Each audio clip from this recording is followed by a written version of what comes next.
Welcome to EDU AMP. This video is in two parts, and what I'm going to go through is pressure in fluids and depth. And the first part of the video is, well, part one, is we're going to calculate the pressure in a column of liquid at different depths and state why the pressure increases with depth. These two I'm going to go into the second part of the video. So this is a classic lab experiment we can do, or demonstration we can do. Imagine you've got a very tall can, and what you can do is fill it with water, and there are three holes, one made at the bottom, one in the middle, one at the top. Therefore, obviously the water is going to squirt out the holes. Now, the demonstration we do is you can see the hole at the bottom, the water is now squirting out here, and you can see it squirts out a fair old distance that way, going along here. The middle one ends up going that distance over here, and the one at the top goes a very short distance. Therefore, what this does, it shows us as we go down, the pressure must be increasing, and the reason why it must increase because it's squirting out a bigger distance.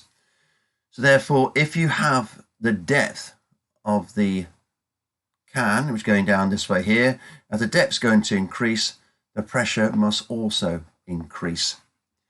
Now, I can show you that in reality by taking you to this cool little YouTube video, which I've got hopefully somewhere here.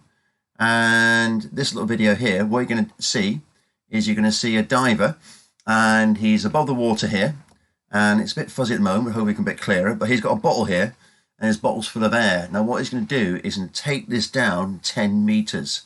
Now, look what happens to the bottle as it goes.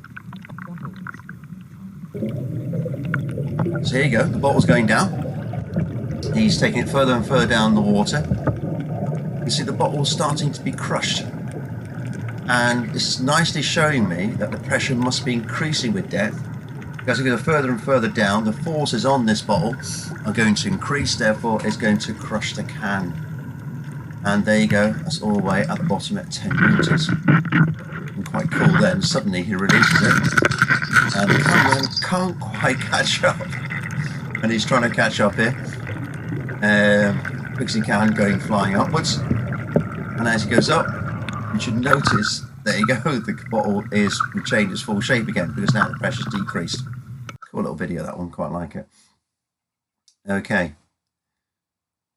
So, to go with that there, is then, this nice little picture here shows us this reality happening. Because beforehand is we had a diver, and all these arrows here are showing us the pressure on the diver, and this is showing pressure acts in all different directions. Now at the same depth, the pressure is going to be equal. As you go down into the water, you can see the arrows get bigger and bigger. That because again pressure increases with depth, and hence what we find out is in dams they are made a lot thicker at the bottom than they are at the top. Because now what they do is basically need to have a much stronger at the bottom because pressure increases with depth. And you can get weird little things like creatures can survive down the bottom here under intense pressures. Okay, and that's all due to the fact they have equalized pressure because they actually have the equal pressure inside and outside, therefore they're absolutely fine.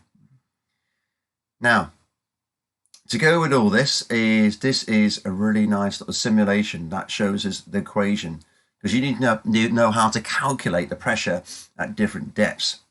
Now, this simulation here is really good, and it shows me the equation, because a lot in physics, equations, we got them, but they really tell you what is happening, and they're intuitive. And what I mean by that is, watch this equation, because you really know what factors affect the pressure, and it must come into equation. So what I've got here is I've got a container. Very excitingly, what I can do is I can pour water into the container and make it deeper. At the same time, I can let water out and the depth goes down again. Now, what I've got here is a super duper pressure device. And what it does, it basically measures pressure. Now, be careful, it measures in kilopascals. That's going to be 104.575 thousand pascals, or the pascals you can take in Newton meters. Now, I'm going to put it over here. And what I'm going to do now is I'm going to leave it just here and get a reading. And now as I pour the water in, can you see now the pressure reading is going all the way up now to about 130,000. kilopascals, and that's because pressure is going to increase with depth. And again, if I let the water out, again the pressure goes down. Well, what other factors are going to affect the pressure? When you think about it, it must all to do with the weight of this water. Now, this one over here, this is fluid density. And here I've got water. Looks what will happen to the pressure reading if I suddenly had a full container of honey. You can see it's gone up to over 130.664. Now we go down, it goes back to 122. That's because the density of the liquid or the density of the fluid also affects the pressure. Bigger, higher density, bigger pressure. And the other factor is gravity. Now over here, I've got another slide of gravity. And gravity, basically, here on Earth is 9.8 meters per second squared. We're going to go to Jupiter, which we've also been to many times, haven't we? Not. If you go to Jupiter, gravity goes up to 24.9. You can see now the pressure also is increased. So you can see here the fact that again, the pressure increases with gravity. Therefore, the pressure equation must involve depth, density of the liquid, and gravity. But one interesting thing I'll show you here, because we'll come back later on, is look at this here. I've got an atmosphere here, and I've got lots of air on top. Doesn't the air affect it as well? Because here I've got the atmosphere on. If I suddenly switch the atmosphere off, you see the pressure reading goes down as well. Because there's one other factor comes in to the actual pressure that's reading here, because you've got atmospheric pressure due to the weight of the atmosphere on top of the water. Well, we'll come back to that one later on. Now, going back to my equation, this equation now makes sense. Basically, P, which is standing for the pressure, the equation is going to be height multiplied by the density multiplied by G. So therefore, what all these symbols simply mean is that is going to be pressure, that's going to be the height, that is going to be the density of the liquid, and this is going to be all due to gravity. Okay, now the units we know is height is measured in meters, density you should know is mass divided by volume, therefore is kilograms per meter cubed, and gravity, well, there's different units to gravity. It can be newtons per kilogram or meters per second squared. Doesn't really matter which one you use. I said, so for Earth is 9.8. Pressure we know already, that pops out in newtons per meter squared, or you can have the pascals. Now this is the formula they will give you in the exam, so you don't have to memorize it, but it's a tricky one to use if you have to rearrange it. Now to show you an example of this equation in action, here is what pressure does a diver experience at a depth of 10 meters and 60 meters in a diving tank. And density of water is going to be 1,000 kilograms per meter cubed. So in these, what we'll always do is we show a formula, we're working, and your answer and your units. So your pressure is simply equal to your height multiplied by your density multiplied by your G. So the first one, which is this one here, you plug your numbers into the equation. I've got 10 multiplied by 1,000, and you will find they will give you this in exams on Earth. We're going to say, oops, they normally give it to you, in this case here, they round it up.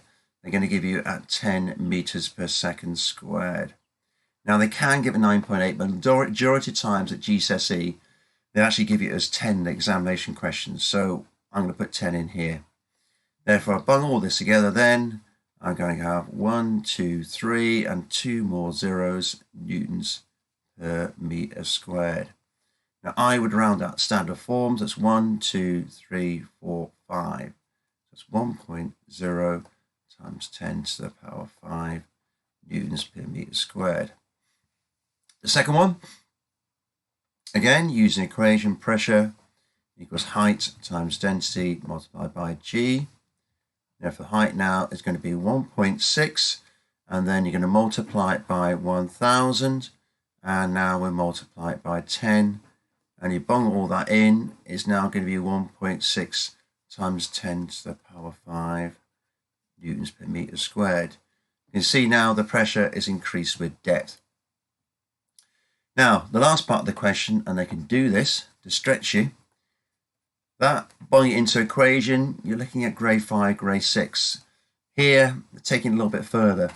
Is there another pressure taken account? Well, like I mentioned before in my simulation, yes, there is. There's atmospheric pressure.